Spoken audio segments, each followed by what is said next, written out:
A letter from Friedrich Engels to August Bebel in Berlin from 1884. As to pure democracy and its role in the future, I do not share your opinion. Obviously, it plays a far more subordinate part in Germany than in countries with an older industrial development. But that does not prevent the possibility, when the moment of revolution comes, of its acquiring a temporary importance as the most radical bourgeois party. It has already played itself off as such in Frankfurt, and as the final sheet anchor of the whole bourgeois and even feudal regime.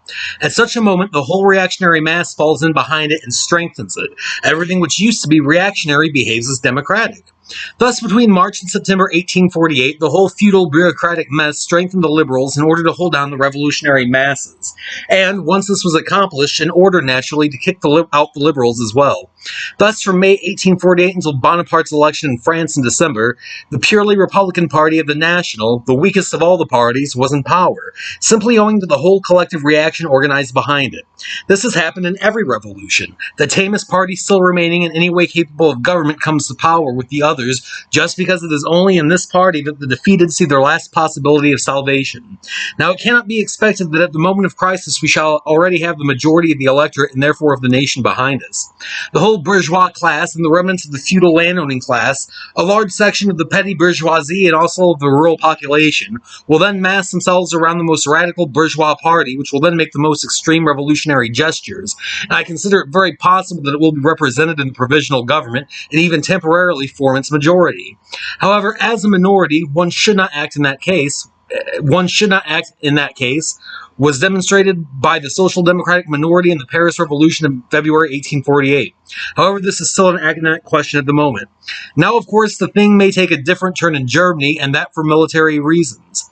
As things are at present, an impulse from outside can scarcely come from anywhere but Russia. If it does not do so, if the impulse arises from Germany, then the revolution can only start in the army. From the military point of view, an unarmed nation against an army of today is a purely vanishing quantity. In this case, if our 20 to 25-year-old reserves, which have no vote but are trained, come into action, pure democracy might be leapt over.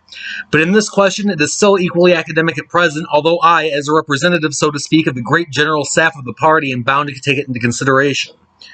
In any case, our sole adversary on the day of the crisis and on the day after the crisis will be the whole collective reaction, which will group itself around pure democracy, and this, I think, should not be lost sight of.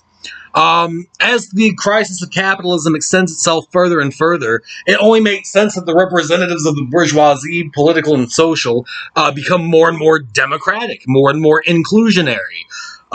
They will attempt to make themselves out as far as possible to be revolutionary, even though they are not. And you have to pay close attention to this development.